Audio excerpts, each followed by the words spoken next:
Graças a Deus, queridos, boa noite para todos. Por favor, eu disse boa noite para todos. Boa noite. E a paz seja convosco, amém? Amém. Os que trouxeram a Bíblia Sagrada, pegue a Bíblia e abramos no livro de Lucas, capítulo 22, verso 10. Lucas, capítulo 22, verso 10. Coloca mais volume para mim aqui, Bruno, por favor. Enquanto vocês estão procurando, eu quero louvar a Deus por esses 2 dias que nós passamos juntos. Glorificar a Deus pela vida do pastor Djalma, pastora Sueli.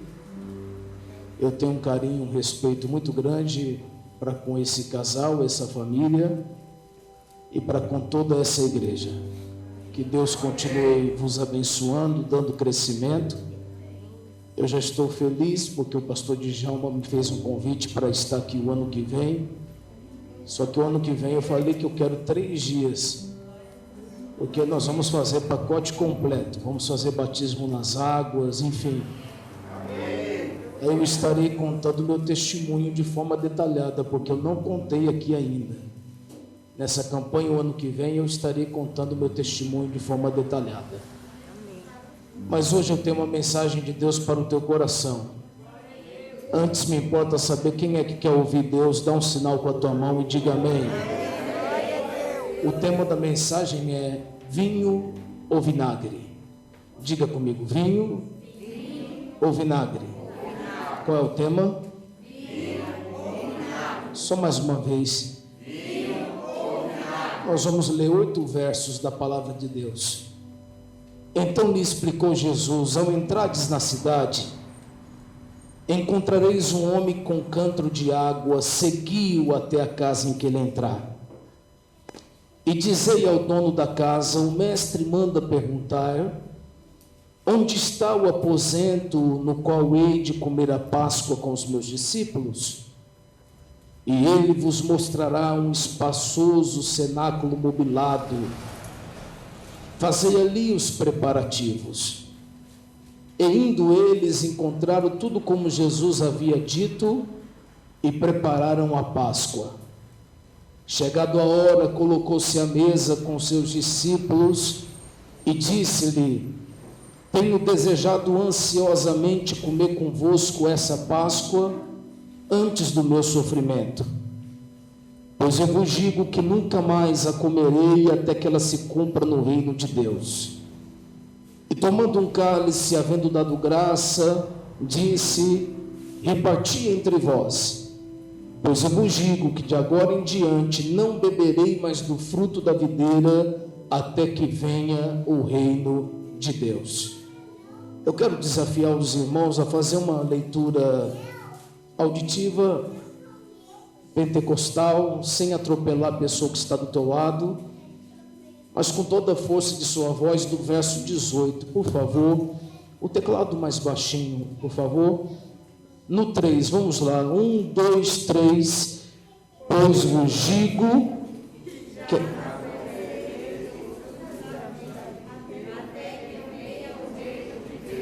Há um voto aqui, o voto é: pois eu vos digo que de agora em diante não beberei do fruto da videira até que venha o reino de Deus. Amém? Amém. Não fecha a tua Bíblia, pega a caneta para fazer anotações e glorifica a Deus se assentando, porque Ele é muito bom. Senhoras e senhores, me empresta 40 minutos da tua atenção. Deus vai mudar a tua vida. Todos nós que estamos aqui temos uma vocação. Não é profissão, é vocação. Tudo que nós fazemos no reino de Deus é vocação. Eu não estou aqui trabalhando, eu estou aqui vocacionado a trabalhar e a pregar o Evangelho. Os que cantam aqui em cima são vocacionados a cantar. Os que lideram são vocacionados a liderar. Os diáconos são vocacionados a servir. E todos nós que estamos aqui somos vocacionados, chamados por Deus para sermos servos de Deus. Cada um em sua característica, cada um no seu ministério. Mas todo ministério é importante para o crescimento do corpo, que é a igreja, em que a cabeça é o Senhor Jesus. A igreja não tem outra cabeça, a igreja não tem outro domínio. A cabeça da igreja é o Senhor Jesus. O ser pensante da igreja, onde é tomado as decisões, é o Senhor Jesus. E nós precisamos em nós mesmos descobrir qual é a vocação que Deus tem para nós. Pois enquanto você não descobrir a tua vocação, você vai sentir um vazio dentro de si, como se você não estivesse fazendo nada. O homem pode ser rico, mas se ele não for vocacionado, o seu dinheiro não compra alegria. O homem pode ter bens, mas se ele não for vocacionado, os seus bens não podem comprar a satisfação. A satisfação de pregar e ver Jesus Cristo te usando. A satisfação de cantar e ver Jesus Cristo te usando. A satisfação de louvar como músico, seja no teclado, no violão, na bateria, no teclado, no contrabaixo, isso só pode ser sentido por aqueles que são vocacionados. E o homem que eu li no texto, o homem que carregava cântaro com água, ele foi vocacionado por Deus para construir uma casa. Nós poderíamos chamar este homem de o construtor. Este homem não fez paralítico andar, nem sequer fez cego enxergar. Ele não estava com Jesus na pesca maravilhosa e nem tampouco viu Jesus andando sobre as águas. O ministério deste homem parece ser obscuro, em vão, mas ele exerceu uma importância muito grande no que se trata a história do Senhor Jesus Cristo. Existem pessoas no nosso meio, e isso, a maturidade fará com que você seja um ser compreensível nesse sentido. Existem pessoas no nosso meio que nunca pegarão no microfone para pregar. Existem pessoas no nosso meio que nunca serão levitas, mas que têm a sua vocação. Existem pessoas no nosso meio que vão prosperar mais do que as demais, porque Deus quer que você construa uma casa para Ele. Nem todas as pessoas são Pedro, Tiago, João. Existe o José de Arimateias no nosso meio, aqueles que são vocacionados politicamente para defender a igreja. Existe aqueles que são vocacionados para ser curioso e encomendar livros a respeito de Cristo. Eu estou fazendo a narrativa de Teófilo. Talvez você nunca tenha ouvido falar desse nome, mas Teófilo é o motivo de 2 livros na Bíblia Sagrada. 2 livros escritos pelo Dr. Lucas, o Evangelho de Lucas e Atos dos Apóstolos. O Evangelho de Lucas e Atos dos Apóstolos, nós podemos dizer que é um livro só. Lucas, a história de Jesus. Atos, a continuação da história de Jesus pelo Espírito Santo. E ambos livros foram destinados para um senhor romano rico, que tinha curiosidade de conhecer a história de Cristo em ordem de fatos. O capítulo 1 do livro de Lucas nos informa que muitos escreveram a respeito do Senhor Jesus, mas as escritas eram confusas, porque um escritor começava no meio e ia para o final, e depois ia para o começo. ninguém tinha colocado a história de Jesus começo, meio e fim. E dos 4 evangelhos, Mateus, Marcos, Lucas e João, Lucas é o único livro dos evangelhos que tudo que está escrito foi colocado em ordem de fatos. A vocação de Teófilo foi enriquecer para pagar Lucas, para que Lucas fizesse uma pesquisa detalhada. O próprio Lucas anuncia a Teófilo: eu fiz uma pesquisa detalhada. Toda pesquisa exige investimento. Toda escrita exige investimento. Então Teófilo foi um homem que investiu para nos deixar esses 2 livros preciosos que eu tenho vos anunciado. O que seria da escrita bíblica para os novos convertidos se não fosse o livro de Lucas e o livro de Atos dos Apóstolos? Sem medo de errar, o que seria da igreja se não fosse a escrita de Atos dos Apóstolos? Eu tenho feito essas referências no meio de vós, para que vocês entendam a importância de pessoas que não aparecem na linha de frente. Mas apesar de não estar na linha de frente, não significa que elas não têm importância na Bíblia Sagrada. Como este homem, do capítulo 22, verso 10, que recebeu a missão de construir uma casa para o Senhor Jesus. E ele construiu. E eu gostaria que você colocasse agora sua mente para imaginar comigo e caminhasse comigo dentro dessa construção.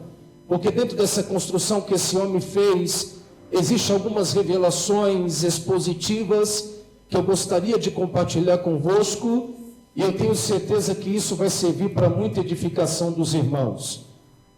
Este homem recebeu uma profecia, segundo a tradição, que ele deveria construir uma casa para o Senhor Jesus. E quando ele estava fazendo a estrutura da casa, ele tomou a decisão de fazer uma casa de 2 andares. Diga comigo, 2 andares. Este homem então não construiu uma casa, ele construiu um sobrado para o Senhor Jesus. Eu gostaria que você imaginasse cada passo comigo, porque em cada construção deste homem, eu vou trazer uma tipologia profética para as nossas vidas. A ordem é que ele construísse uma casa, mas ele não construiu uma casa, ele construiu um sobrado. Depois que ele terminou de fazer o sobrado, a parte de cima, o quarto superior, ele consagrou para o mestre que ele receberia. Depois que ele consagrou a parte superior, então ele decidiu colocar uma mesa dentro do quarto. Dizia ele no coração: se eu já fiz a casa, já fiz 2 andares, o que me custa fazer a mesa? Depois que ele terminou de fazer a mesa, ele fez 13 cadeiras e colocou ao redor da mesa. Dizia ele em seu coração: se eu fiz o sobrado, se eu fiz o quarto alto, se eu fiz a mesa, o que me custa fazer as cadeiras? Eu quero que você imagine a construção deste homem. Eu quero que você imagine o andar superior, o quarto superior, dentro do quarto a mesa, envolto da mesa as cadeiras. Depois que ele terminou de fazer as cadeiras, então este homem colocou um pão sobre a mesa. Dizia ele no seu coração: se eu fiz o sobrado, fiz o quarto, fiz a mesa, coloquei cadeiras, o que me custa colocar um pão sobre a mesa? Depois que ele terminou de colocar o pão sobre a mesa, dizia ele no coração: se eu coloquei o pão sobre a mesa, o que me custa colocar um vinho, um cálice sobre essa mesa? E a construção estava completa.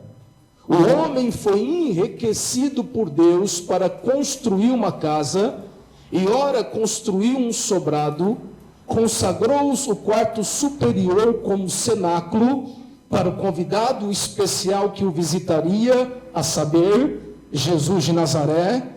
Construiu uma mesa, em volta da mesa ele colocou 13 cadeiras. Quantas cadeiras? Em cima da mesa ele colocou pão, e em cima da mesa ele colocou vinho. Eu não quero ser chato, mas é uma forma didática para você aprender. Eu sei que tem gente que não gosta, mas eu não vou nem pedir para você repetir para o irmão que está do teu lado. Eu vou pedir para você repetir para você mesmo, senão daqui 5 minutos você está perdido no sermão. Diga assim comigo: ele construiu uma casa de quantos andares? E o quarto superior ele consagrou. Diga comigo: consagrou. Dentro do quarto ele colocou uma igreja inteligente. É outra coisa. Em volta da mesa ele colocou 13. E em cima da mesa ele colocou. Que igreja maravilhosa. Vamos de novo, última vez. Ele construiu uma casa que pode ser chamada de E o segundo andar, o que ele fez? Dentro dessa consagração ele colocou uma. Em volta da mesa ele colocou. Em cima da mesa ele colocou pão e vinho. A construção estava completa e então Jesus foi visitar a casa dele. Eu fico imaginando a ansiedade que havia no coração daquele homem para mostrar para Jesus o que tinha dentro da casa dele. Uma pergunta que não quer calar na noite de hoje é: se Jesus visitasse a tua casa, o que ele ia encontrar? O homem estava mostrando o teu ponto de lealdade, o seu ponto de fidelidade. Ele dizia para o bom mestre: tudo que eu fiz para o Senhor, eu deixei mobiliado. O texto bíblico nos informa, estava tudo mobiliado. O Senhor não precisa fazer nada, já está tudo pronto. E eu deixei uma parte superior para o Senhor.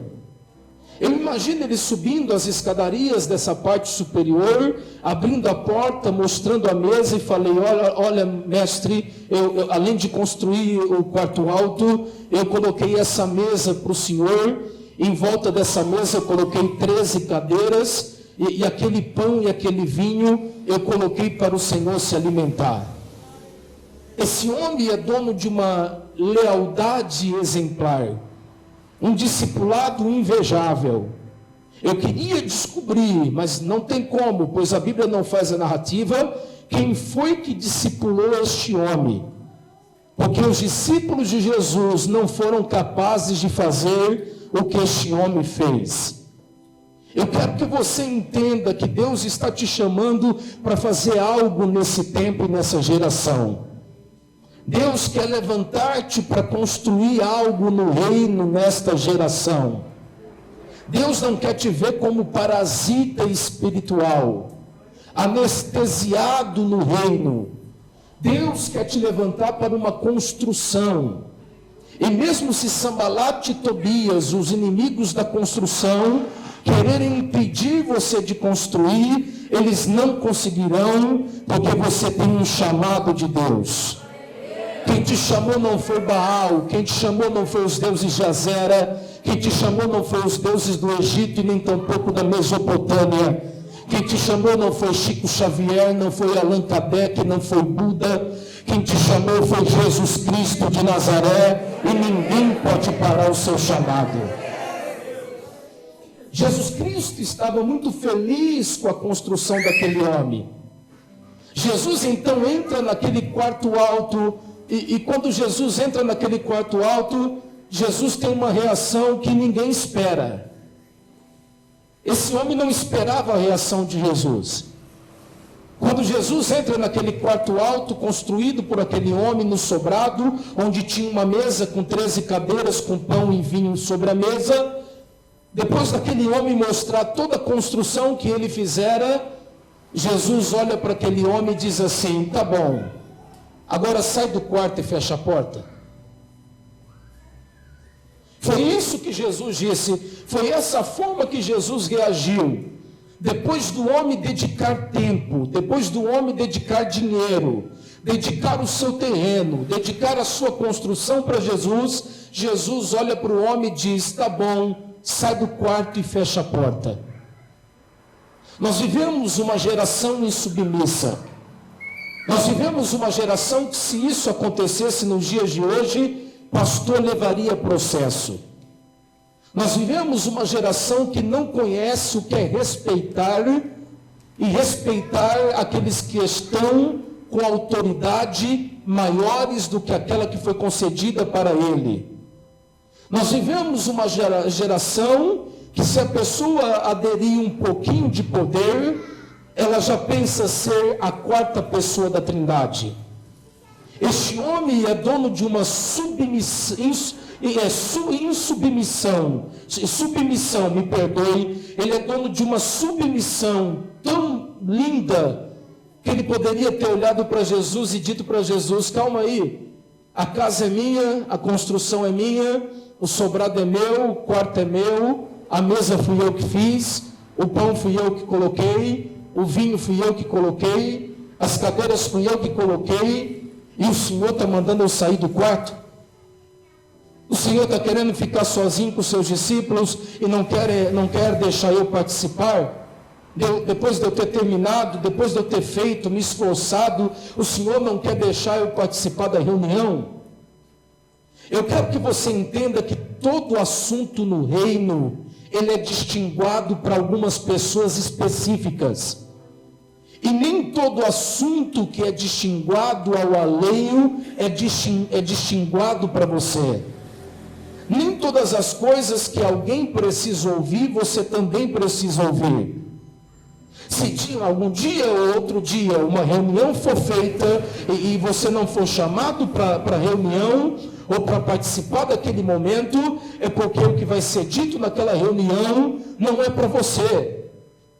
Nós precisamos saber nos colocarmos nos nossos devidos lugares.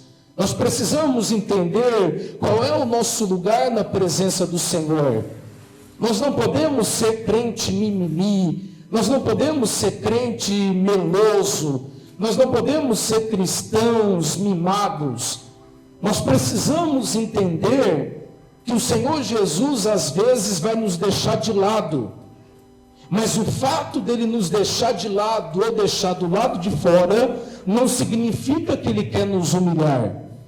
Qualquer um olhando para esse texto e fazendo uma narrativa ortográfica e interpretando esse texto diria que Jesus foi injusto, que Jesus então humilhou este homem.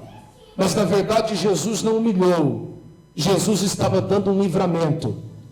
Mas antes de falar desse livramento, porque isso vai te fazer voar, deixa eu conjecturar, fazer uma tipologia de cada objeto que esse homem colocou e de cada construção que ele fez.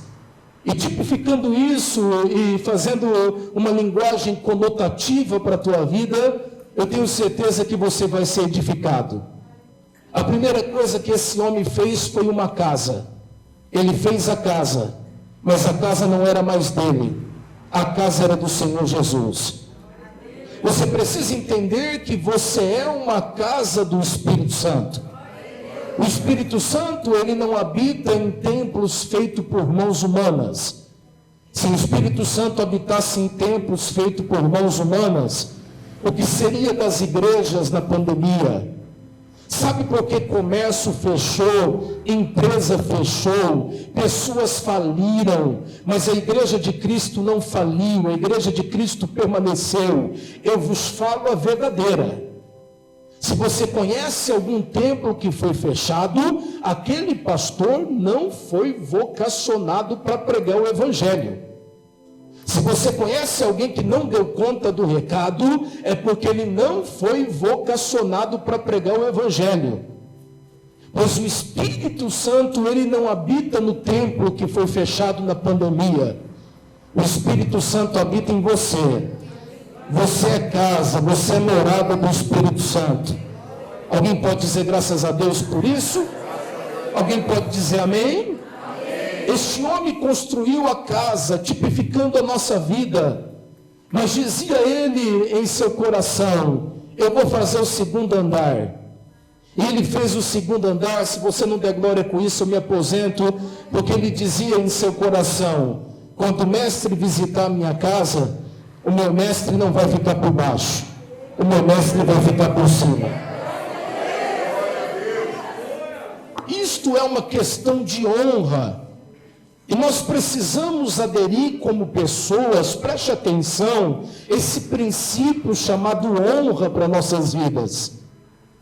Você não é obrigado a receber teu pai, tua mãe, você não é obrigado a receber profetas na sua casa, você não é obrigado a receber teu pastor, teu superintendente, teu bispo, chama como você quiser. Você não é obrigado a receber o teu líder de célula na tua casa, mas se for para receber, tenha mesa, tenha cadeiras, tenha pão, tenha vinho, e tenha um lugar específico chamado lugar de honra.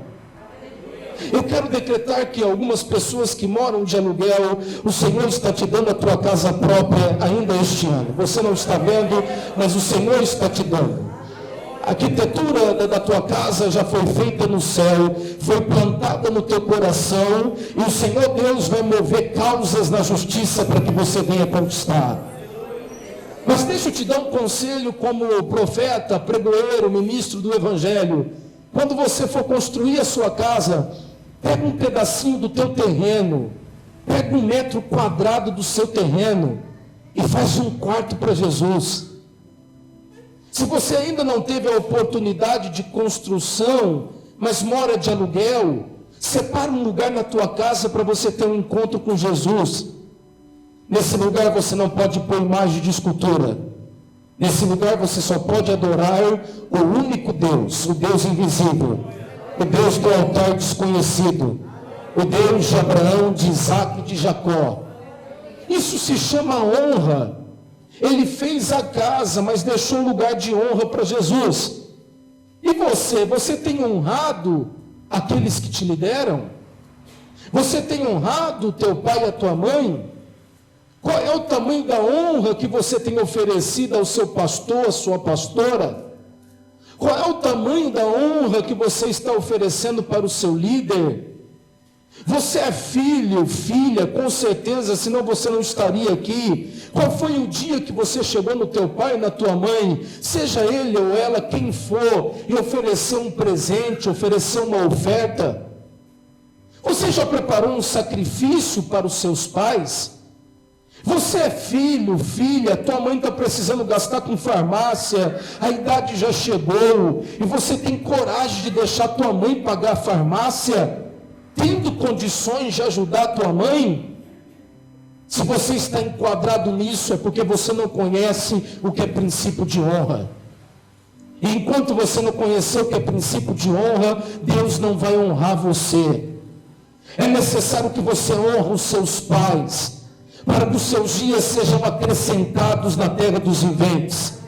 Quanto mais você honra a tua mãe, quanto mais você honra o teu pai, mais saúde Deus libera para você. Se você quer saúde para a tua vida, começa a honrar a Deus sobre todas as coisas, honrar o teu pai e a tua mãe, e honrar a tua igreja, teu pastor e o pastoreio. Aí você vai viver a prosperidade de Deus para a tua vida. Amém ou não amém? Este homem nos demonstra o sentido da honra. O quarto superior significa honra. Diga comigo, honra. E dentro do quarto tinha uma mesa. Tinha o quê? Se o quarto alto representa honra, vai caminhando comigo. Você não imagina onde a mensagem vai dar. A mesa representa comunhão. Eu vim, glória a Deus. A honra precisa estar do lado da comunhão. A mesa representa comunhão. Você conhece um casal na cama pela maneira que eles se tratam na mesa. Eu vou falar de novo que isso aqui não é para qualquer cabeça. Você conhece a relação sexual de um casal na cama pela maneira que eles se tratam na mesa. Nós vivemos uma geração que, infelizmente, o marido chega cansado do trabalho e na hora do almoço ele quer se alimentar na frente da televisão. Não há aquele momento de comunhão, não há aquele momento de desfrutar no Senhor. Pode ter certeza, a comunhão deficiente da mesa é a mesma comunhão deficiente da cama. E da cama dos filhos também. Você conhece filhos com saúde mental na mesa de uma casa. Deus manda te perguntar na noite de hoje, como é que está a tua mesa? Eu estou falando de forma literária e de forma espiritual também. Como é que você tem almoçado? A forma que você almoça demonstra a comunhão que você tem ou não tem com a tua família. Como é que tem sido a janta na tua casa, o café da tarde? O que tem na tua mesa? Toma cuidado que se você não tirar meia hora para sentar na mesa com a sua esposa, você vai descobrir que o Ricardão vai tirar a vida toda para dedicar para ela. Isso é muito sério que eu estou falando. O que você não dedica na mesa, flui na cama dos seus filhos. Se você não dedicar horas do teu tempo para sentar na mesa com seus filhos, ouvir ele te chamar de pai, de mãe, ter um momento de comunhão, olhar o WhatsApp dele para ver o que está acontecendo. Se você é daquele pai, daquela mãe que deixa o teu filho à vontade, teu filho já tem só 9 anos, 8 anos, e você já deixou ele fazer Facebook, Instagram, ele pode entrar a hora que ele quiser, ele pode ficar de madrugada, é porque na tua casa não tem respeito, é porque na tua casa não tem liderança, é porque na tua casa não tem comunhão, e você precisa hoje deixar Deus falar contigo e te confrontar, porque o tempo que você está deixando de ter com teu filho, amanhã ou depois você vai ter que tirar o mesmo tempo para levar ele no psiquiatra. Amanhã ou depois a falta da comunhão vai resultar em um problema emocional. Amanhã ou depois você vai ter que fazer terapia de casal com a tua esposa, preste um divórcio, porque você não dedicou tempo na mesa. Aí você vai trazer a fotinha do marido, fotinha da esposa e dizer, pastor Djalma, ora por mim, ora pelo meu marido ele não me entende, o meu marido ele não me ouve, é que o problema estava na mesa e você não diagnosticou. Quando você dá o diagnóstico do problema da mesa, você quebra todo o dado inflamado do inimigo contra a tua família. Porque tudo na tua família está baseado em comunhão.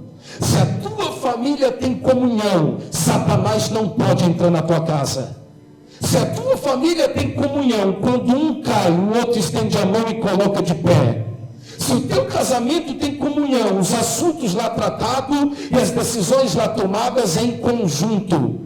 Se na tua vida e na tua casa tem comunhão, não tem como Satanás se landrar contra os seus projetos, porque você não anda sozinho, você tem alguém para andar com você, e ainda além disso, o bom Deus de Israel também anda com você. Quem pode levantar a mão e dizer glória a Deus?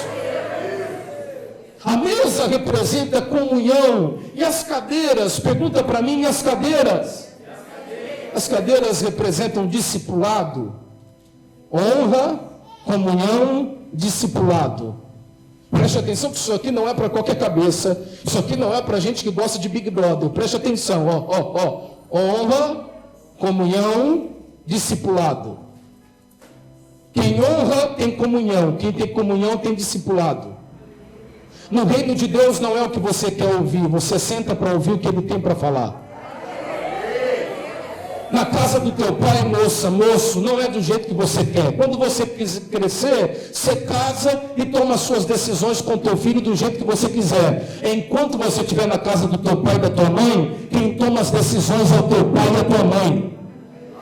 No reino de Deus, na igreja, não é do jeito que você quiser. Aqui tem administrador, o administrador é o pastor Djalma, ele toma as decisões que Cristo coloca no coração dele. Isso é uma questão de equilíbrio. E eu louvo a Deus por estar pregando para uma igreja que é equilibrada nessa área, uma igreja submissa, sim ou não? Uma igreja que respeita princípios, uma igreja que entende que é necessário sentar para ouvir. Quem nunca senta para ouvir, também não tem dignidade para levantar e falar. É melhor ouvir do que falar. Quando eu estou sentado, eu aprendo. Quando eu estou sentado ouvindo, eu não corro o risco de falar besteira. Deus te trouxe aqui na noite de hoje para você ouvir. E Deus está resumindo, eu estou te chamando para honra, para comunhão. Eu estou te chamando para ser meu discípulo. Você não é meretriz, você é discípulo de Jesus Cristo.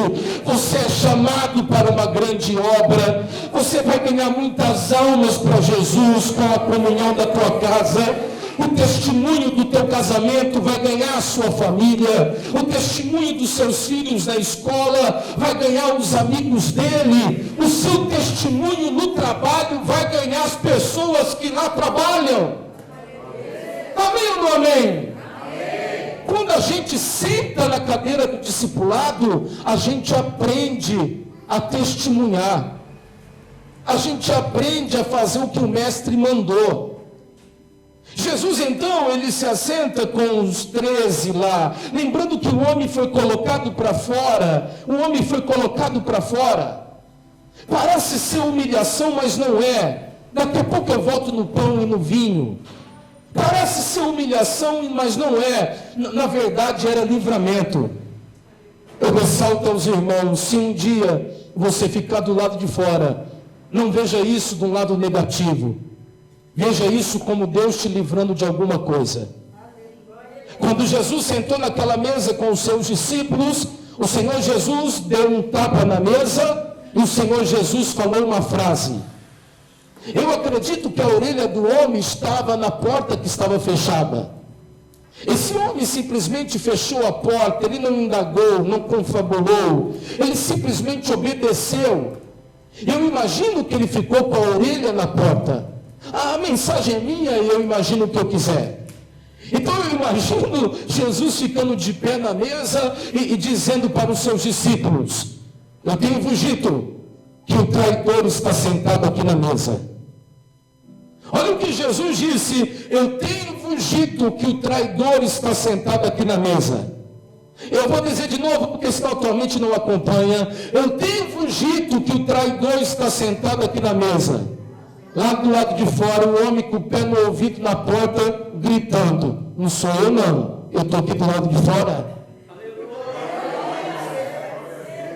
Existem alguns problemas que você fica do lado de fora, que é Deus querendo mostrar que você é fiel, que você não é infiel, que você não é bandido, que você não é ladrão, que você não é salteador, que você não é adúltero, que você não é fornicador, mas que você é servo bom e fiel, que foi fiel no pouco, sobre o muito ele vai te colocar. Amém ou não amém? E aquele homem também colocou o pão e colocou o vinho em cima da mesa. Vamos fazer uma retrospectiva para ver se vocês estão prestando atenção. O quarto alto representa do mil. O quarto alto representa a mesa representa as cadeiras representam pergunta e o pão. O pão representa o sacrifício. Se você vem na mesa com Jesus e não traz sacrifício, você não tem direito do vinho. Não tem. Se você serve a Deus aqui e não é um dizimista fiel na casa de Deus, você até vem para a mesa, mas você não traz sacrifício. Quem não traz sacrifício para a mesa não tem aliança com o altar. Quem não leva sacrifício para casa não tem aliança com a família. Na mesa tem que ter sacrifício. O Senhor Jesus, ele partiu o sacrifício, o pão ele partiu, na noite em que ele foi traído. Isso aqui é para você dar glória a Deus até o Natal. Na noite em que ele foi traído, ele não esfaqueou Judas, ele não esmurrou Judas, ele partiu o pão, como se estivesse dizendo para Judas: até você, se você se arrepender, eu deixo você sentar na mesa de novo. Deus, ele tem uma nova oportunidade para você que tem esquecido o pão da mesa. Deus tem uma nova oportunidade para você que não tem trazido sacrifício para a mesa. Um culto sem oferta não existe. É mesa sem sacrifício. Um jejum sem sacrifício não existe. É mesa sem pão ou pão sem mesa. Um casamento sem renúncia não existe. Não existe. É pão sem mesa ou mesa sem pão. No ministério da nossa vida, nós teremos que entender que a gente vai ter que trazer pão, vai ter que partir o pão, e vai ter que dar o pão até para o traidor. Até aqueles que se levantaram contra ti vão se alimentar do sacrifício que Deus vai fazer em intermédio de ti. Eu vou falar de outro jeito, que eu acho que ficou muito complicado e você não deu glória a Deus porque você não entendeu. É mais ou menos assim. A palavra que Deus vai te usar, o sacrifício, até o seu inimigo vai aceitar Jesus com ela. Vai comer do pão, do sacrifício, porque Deus vai te usar nesse sacrifício da ministração da palavra. Alguém diga alguma coisa aí? O pão simboliza o sacrifício e o vinho, pergunta para mim, o vinho? O vinho representa a aliança. Dá um glória a Deus. Eu estou pregando a palavra, dá um glória a Deus. Eu não estou inventando, não estou sendo sensacionalista, eu só estou pregando a palavra. O vinho não pode estar divorciado do pão. O sacrifício não pode estar divorciado da aliança. Culto sem pão não tem aliança. É como eu tenho dito, quem não tem pão no altar, também não tem aliança com o altar. Aí agora vai ficar me olhando com essa cara de Covid. É difícil dar glória, e o pastor não pediu para eu falar, mas eu falo mesmo. Quem não dizima no altar, não tem pão no altar. Quem não tem pão no altar, não tem direito de comer daquilo que tem no altar. Não tem direito da aliança do altar.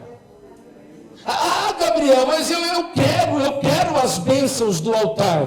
Todo mundo quer, eu também quero, todo mundo quer. Mas para receber as bênçãos do altar, você precisa ter uma aliança. E a aliança é feita com o pão que é colocado no altar. Só quem é dizimista levanta a mão e dá glória a Deus mais alto nessa noite, por alegria. Jesus então pega aquele vinho e ele diz assim para os seus discípulos: eu nunca mais vou tomar desse vinho, até que vocês estejam comigo no reino do meu Pai. Eu quero que você saiba que lá no céu existe um quarto alto. E dentro desse quarto alto existe uma mesa gigantesca. Envolto da mesa, muitas cadeiras, e uma dessas cadeiras pertence a você. A outra é minha. E a outra é da tua família. Em cima dessa mesa tem pão e tem vinho. Eu não sei se é motivo de você dar glória a Deus ou ficar dormindo, mas eu vim aqui lhe informar que você está de casamento marcado com Jesus. Você vai casar com Jesus Cristo de Nazaré. E nós seremos levados para as bodas do Cordeiro. Nas bodas do Cordeiro tem quarto alto, honra, tem mesa, comunhão, tem Cristo, pão, tem vinho, aliança, tem cadeira, discipulado. Jesus Cristo, ele ama um vinho. Jesus ama vinho, Jesus ama. Gabriel, tem álcool? Não sei, cachaceiro, nunca bebi o vinho que ele faz. Eu estou falando do vinho dele, do vinho. Jesus ama um vinho. O vinho que ele multiplicou no casamento, em Caná de Galileia, transformando água em vinho. Jesus ama um vinho. Jesus tem um vinho que só ele produz. E esse vinho está sobre a mesa, lá nas bodas do Cordeiro. Acompanhe aqui comigo no copo. Jesus está olhando para aquele vinho e tem vontade de beber, assim como eu bebi dessa água. Mas ele não bebe daquele vinho, pois ele fez um voto com seus discípulos: eu nunca mais tomo desse vinho, até que vocês estejam comigo no reino do meu Pai. Eu vou ficar de costas, que se você não der glória, eu vou sair correndo e vou caçar a igreja aqui do lado para pregar. Eu estou te falando que tem uma festa no céu, mas enquanto você não chegar na festa, a festa não pode começar. É uma questão de voto. Diga comigo, voto. Não diga mais forte, voto. Jesus, ele fez um, Jesus fez um. Mais uma vez, Jesus fez um. Quem já fez algum voto com Deus aqui? Levanta a mão, por favor. Você já aceitou Jesus como Salvador? Sim ou não?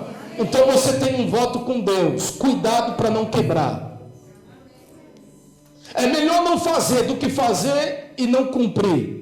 Ninguém mandou ir para o altar fazer aliança com a tua esposa. Fez? No reino de Deus não existe divórcio.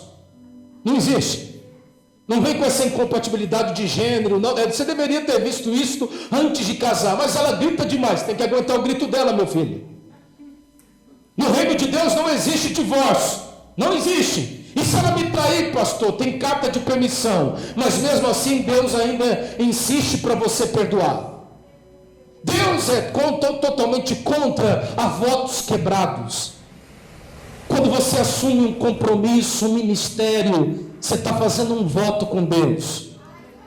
Amém ou não amém?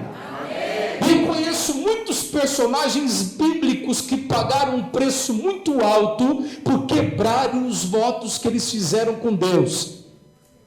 Eu gostaria de lembrar de um com vocês. Pega essa para pregar outro dia. Pega esse código, pega essa revelação, pega essa que está caindo do céu agora. Quem lembra de Sansão, diga eu. Sansão, ele tinha um voto com Deus, um voto chamado nazireu. Todo nazireu não podia ser dado ao vinho, e não podia tocar em defunto, e não podia cortar o cabelo. Mas Sansão chegou a uma fase do ministério dele, que ele achava que a autoridade que ele tinha, vinha dele. Ele achava que o poder que ele tinha, vinha dele. Triste é o ministro do evangelho, o pregador, o cantor, o diácono, seja quem for. Triste é aquele que acha que a honra é dele. Porque na casa de Deus, tudo vem de Deus. Tudo é para Deus. E tudo volta para Deus. Sansão, ele cometeu um delito. E tudo na Bíblia tipifica. Alguns animais da Bíblia tipificam Satanás. Por exemplo, a serpente tipifica o diabo, o morcego tipifica o diabo, mas nós sabemos que o cordeiro tipifica Cristo, o leão tipifica Cristo. E lá no livro de Juízes nós vamos encontrar a história de Sansão no capítulo 14, e lá está escrito que Sansão matou um leão. Por favor, entra nessa tipologia comigo que você vai voar da cadeira. Eu estou falando de voto. Ele matou um leão, e tudo tipifica. Sansão aqui tipifica Israel. Matou um leão, matou Jesus. A morte de Jesus tipificada na vida de Sansão.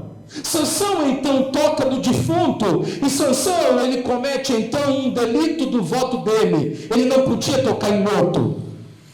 E além de tocar no defunto, a história bíblica diz que ele colocou mel por cima do leão, e as abelhas vieram comer da carne do leão. As abelhas é simbolismo das nações. Cristo é o leão. Mel é a palavra. Onde tem Cristo, palavra, mel, você atrai as pessoas para comer do leão.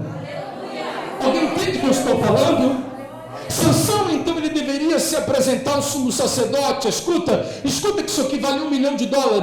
Ele deveria apresentar-se ao sumo sacerdote e oferecer um sacrifício. Ele deveria oferecer pão para fazer aliança com o altar. Mas ele se achava autossuficiente. E por se achar autossuficiente, ele continuou o seu ministério sem santidade.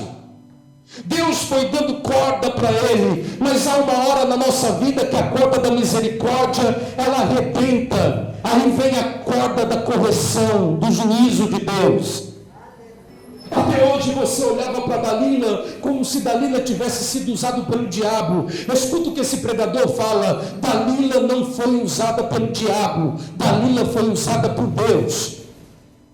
Gabriel, me explica isso de jeito melhor, que a minha cabeça ficou confusa. Até hoje eu pensava que Dalila era uma endemoniada que foi usada pelo diabo. Não, Dalila é a arma secreta de Deus, porque Deus usa até o diabo para fazer a obra dele. Será que você vai conseguir entender o que eu estou falando?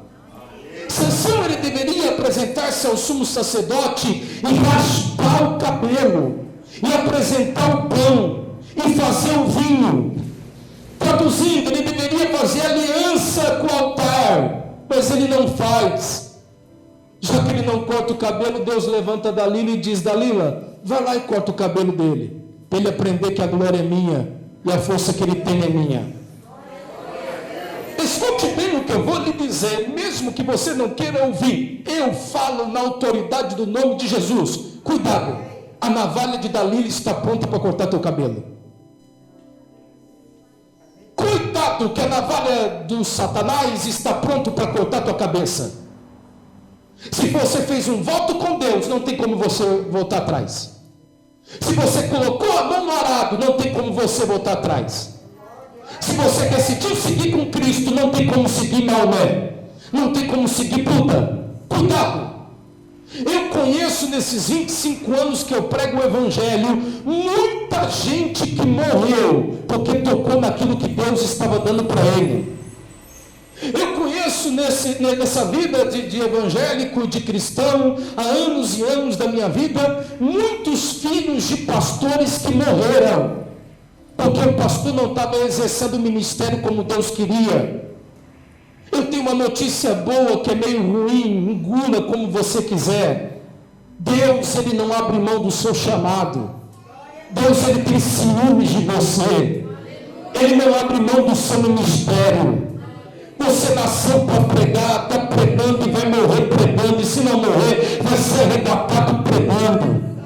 É muito difícil engolir isto, mas é uma profecia para alguém aqui. É uma profecia para alguém aqui, porque Deus fala com quem está presente. Não toca naquilo que Deus te deu, senão Deus vai tocar naquilo que você mais ama.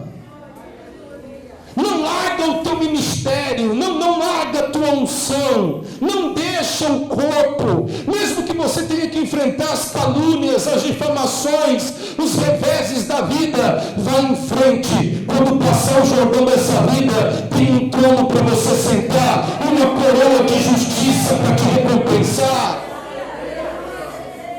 Depois fica doente, quer que o pastor ora por cura, o pastor ora e Jesus não cura. Por quê? É tratamento.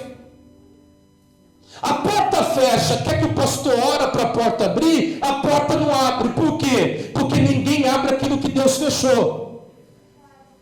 Olha nos meus olhos, você tem que entender que essa porta que está fechada na tua vida, não foi o diabo que fechou.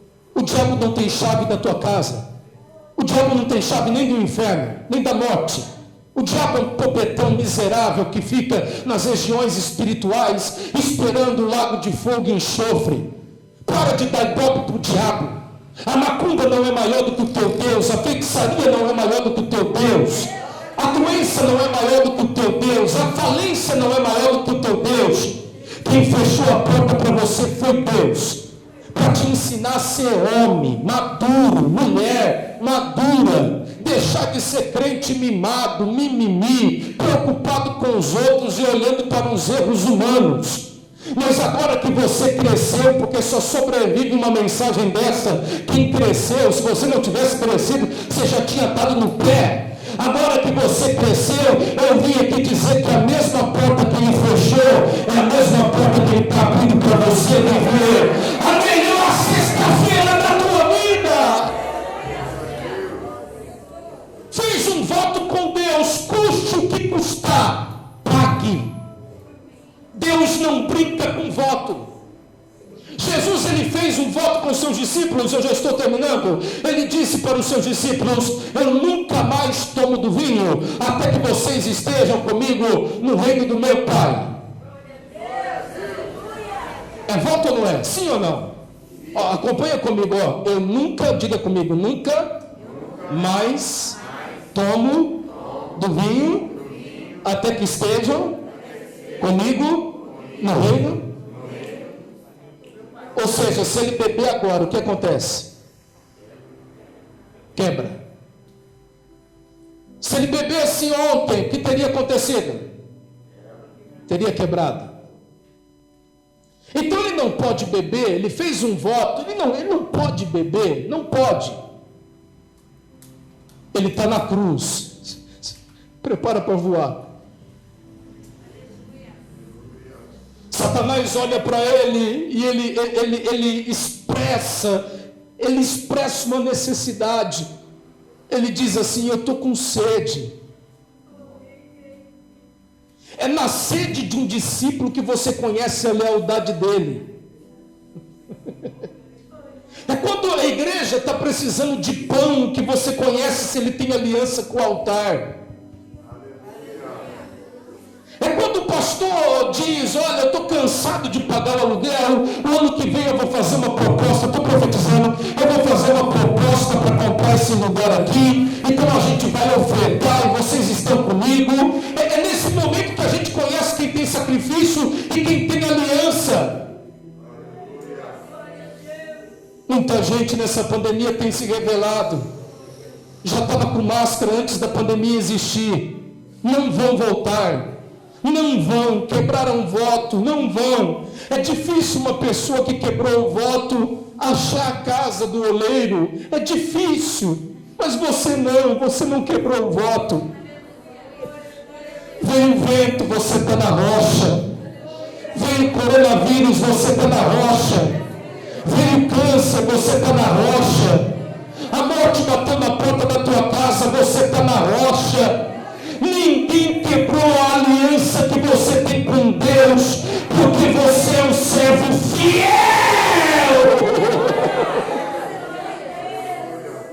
Jesus está na cruz e Jesus, ele pede um elemento para matar a sede dele. Alguém sabe me dizer o que Jesus pede, sim ou não? Jesus diz: me dá água. Eu já vou fechar a Bíblia, senão a gente fica aqui até amanhã. Aí eu te pergunto, o que eles ofereceram para Jesus? Aí eu te pergunto, Jesus bebeu? Jesus bebeu? Aí eu te pergunto, por quê? Por que Jesus não bebeu o vinagre? É uma pergunta. Por que Jesus não bebeu vinagre? Jesus pediu água, o diabo deu vinagre, mas ele cuspiu, não bebeu. Por que Jesus não bebeu vinagre? A pergunta é essa. Eu vou deixar essa curiosidade no ar. Preste atenção. Jesus fez um voto com seus discípulos: eu nunca mais tomo do vinho até que vocês estejam comigo no reino do meu Pai. Ele está na cruz e ofereceram vinagre para ele, mas ele não bebeu vinagre. Por quê? Vinagre vem do fruto da vide, como vinho também vem. Se não der glória com isso, eu me aposento. Se Jesus tivesse bebido vinagre, ele teria quebrado o voto que ele fez com os seus discípulos. Mas ele não bebe. Ele fica com sede, mas não bebe o que o diabo oferece. Eu tenho duas mensagens de Deus para o teu coração para terminar esse sermão simples. Cuidado, o diabo tem vinagre para te oferecer. Não beba o vinagre do diabo, fica com sede, passa pela cruz, deixa sangrar, mas não beba o vinagre. Se você não beber do vinagre do diabo, o Senhor Deus tem um vinho para te trazer. O vinagre do diabo vai te trazer tristeza, amargura, pode trazer alegria momentânea. O diabo vai querer colocar aquela mulher belíssima na tua frente e vai dizer: pega, pega, pega, pega. E eu vim dizer: não pega, não pega, não pega, que não é vinagre. Vinha a tua mulher que é lavada e redimida no sangue de Jesus e tem pão e sangue com você no altar. Cuidado para não beber o vinagre do diabo, porque quem bebe do vinagre do diabo não merece o vinho do Senhor. Se você estiver passando uma fase que você tem rejeitado as propostas do diabo, eu vim te anunciar que Deus tem vinho bom para você hoje. O tema da mensagem é vinho ou vinagre. A decisão é sua. O que você vai tomar?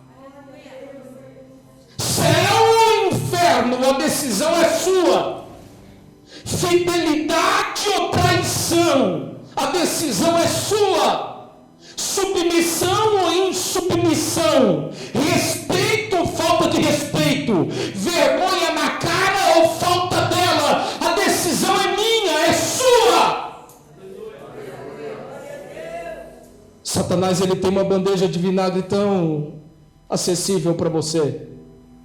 Basta você entrar no celular, entrar no WhatsApp, alguém vai te chamar, é vinagre.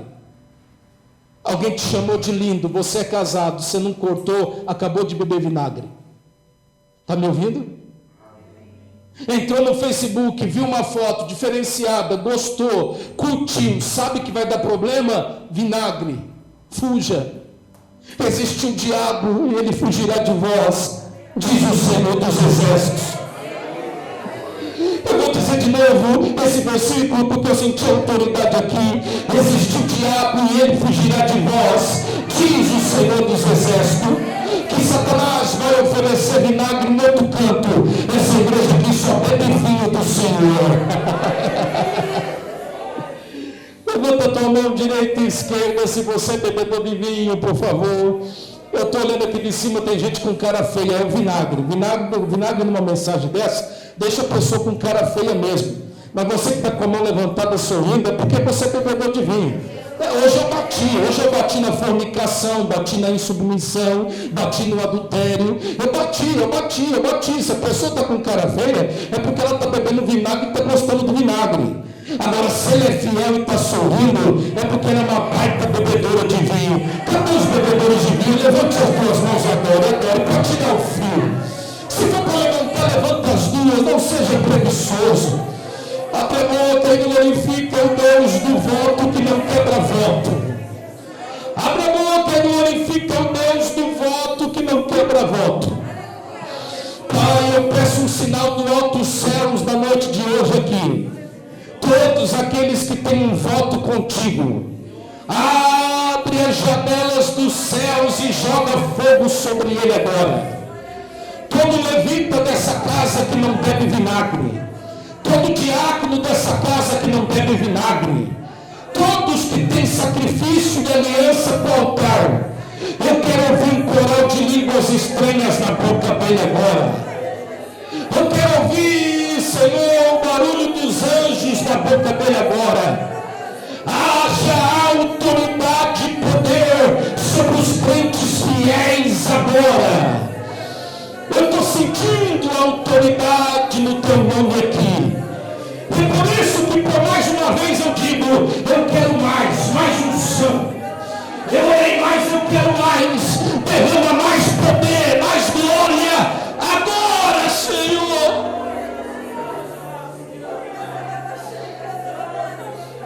Eu estou escutando barulho de línguas estranhas. Eu estou escutando barulho de glória. Eu estou escutando barulho de aleluia. Eu estou vendo gente com cara feliz, orando em línguas, é vinho. Está com cara feia, é vinagre.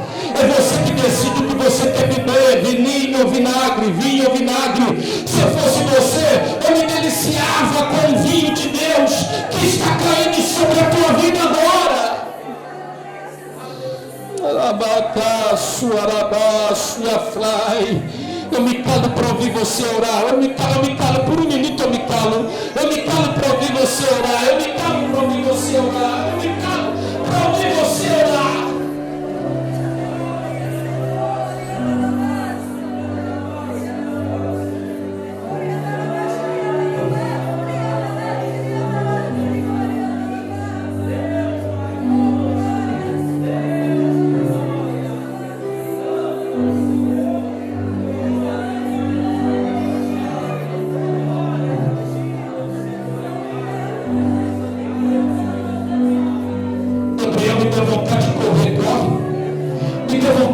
Ajoelha, me dê vontade de sapatear, sapateia.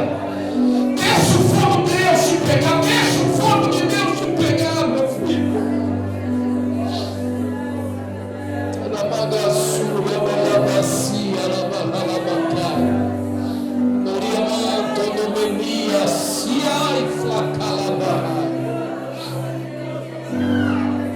Eu quero fazer duas orações, olha para mim.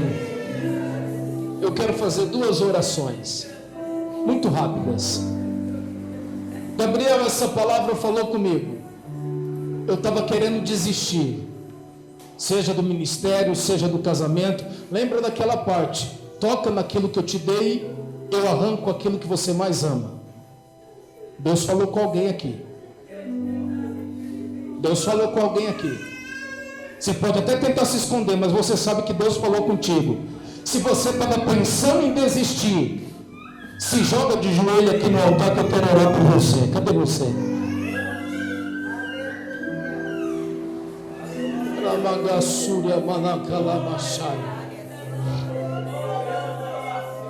Isso é avivamento, isso é avivamento, isso é avivamento. Isso é avivamento, avivamento é isso, avivamento é isso. Avivamento é almas no altar ajoelhado, avivamento é almas se derramando. Eu vou te chamar a última vez, depois tu pergunta o porquê que teu filho ficou doente. É porque você não fez aliança com o dono do pão.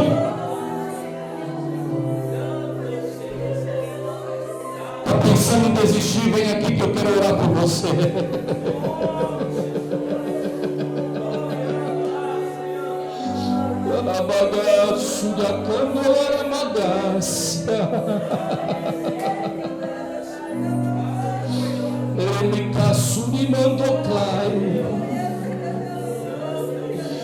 A igreja que é santa, levante as mãos para essas pessoas que estão ajoelhadas e orem. Pai, eu dobro os meus joelhos junto com eles, porque eu também sou falho.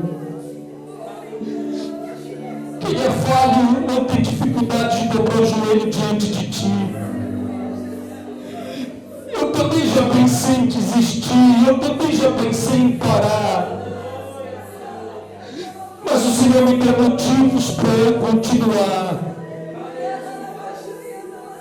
Arranque a depressão, a angústia, o transtorno de ansiedade generalizada e faça a paz que excede todo entendimento saltar no coração dessa pessoa agora. Tire as razões que ele tem para desistir e clareia como o sol da justiça todas as razões que ele tem para continuar. Aqui na frente tem soldados feridos, Senhor, que hoje o Senhor está dando um banho do sangue carmesim, passando o perfume de Cristo nele. Faz tanto tempo que ele não ora em línguas estranhas, mas hoje o Senhor está pegando ele. Pega ele, Senhor, pega ele, Senhor.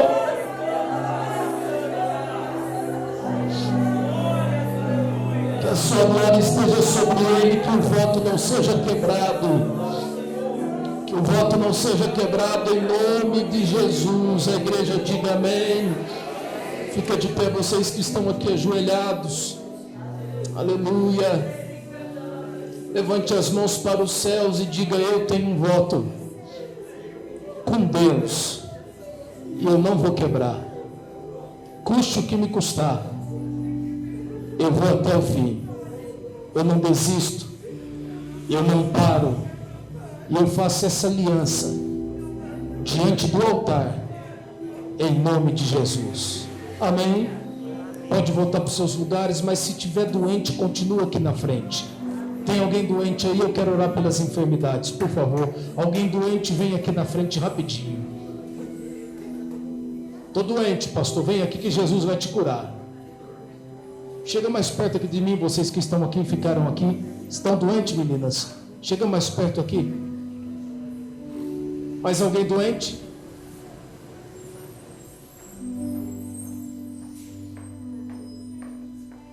Aleluia, aleluia, aleluia, aleluia. Eu atraio a unção da cura sobre nós. Vocês que estão aqui na frente, Jesus me levantou de uma cadeira de rodas. Jesus me levantou de uma cadeira de rodas. Olha para mim. Esse Jesus que me levantou da cadeira de rodas está te curando agora. Você vai testemunhar a oração que eu vou fazer. O vinho do Senhor está caindo sobre nós. Eu vou pedir para o pastor Djalma quebrar o paradigma, o protocolo, ungir a mão dele e colocar a mão sobre a cabeça das pessoas que estão aqui na frente. Se você não permite colocar a mão sobre a tua cabeça, é só você falar: eu não quero. O pastor está higienizando a mão dele primeiro e ele vai colocar o óleo sobre a tua cabeça. Igreja, oramos. Pai, assim como o Senhor me levantou da cadeira de rodas, eu decreto a cura sobre este corpo agora. Todas as pessoas que o Senhor está curando, anestesia o corpo dela agora.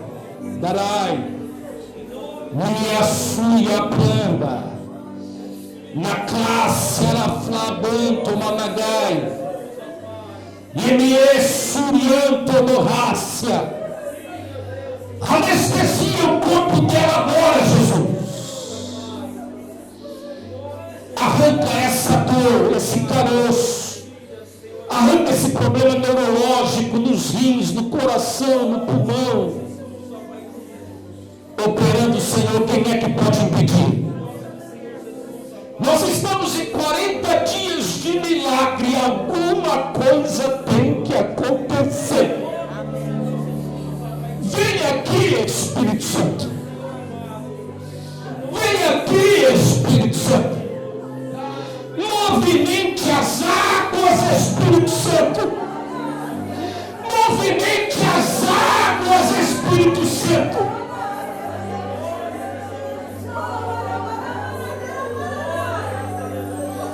Assim como o Senhor me desatrofiou, desatrofia esta pessoa agora.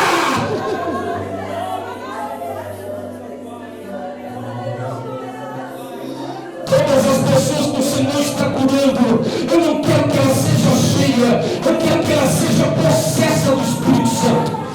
Eu quero que ela seja possessa do Espírito Santo. Eu quero que ela seja possessa do Espírito Santo.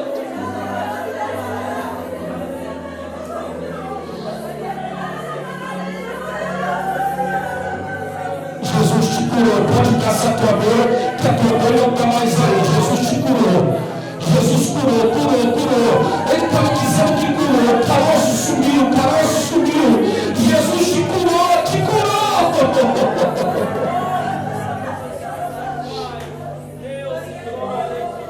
Olha para mim. Caça a tua dor. Caça. Se tinha um caroço, caça o caroço. Se você não testemunhar, a dor está te esperando lá fora. Jesus só cura para o nome dele ser glorificado. Se a dor sumiu, levante a mão direita, por favor. Se a tua dor sumiu, levante a mão direita para a glória do nome de Jesus. Mas levante alto, senão eu não enxergo. Minha dor sumiu, pastor. Sumiu aqui, minha irmã. Sumiu aí. Sumiu tua dor sumiu, levanta a mão. Então receba a cura aí, filho, em nome de Jesus. Sumiu tua dor, minha filha. Sumiu a dor aqui, glória ao nome. Sumiu, pastora. Sumiu aí, a senhora estava com dor, glória ao nome de Jesus. O pé queimava, parou de queimar. Glória ao nome do Senhor Jesus Cristo. Que haja cura sobre a tua vida hoje e sempre. Pega cura, pega na mão, pega no coração, deposita na alma, vai para a tua casa com a tua cura. Em nome do Senhor Jesus, a igreja diga amém por essa oração. Pode reclamar para o teu lugar, glorificando a Deus, aplaudindo a Jesus. Os que podem aplaudem ao Senhor mais forte.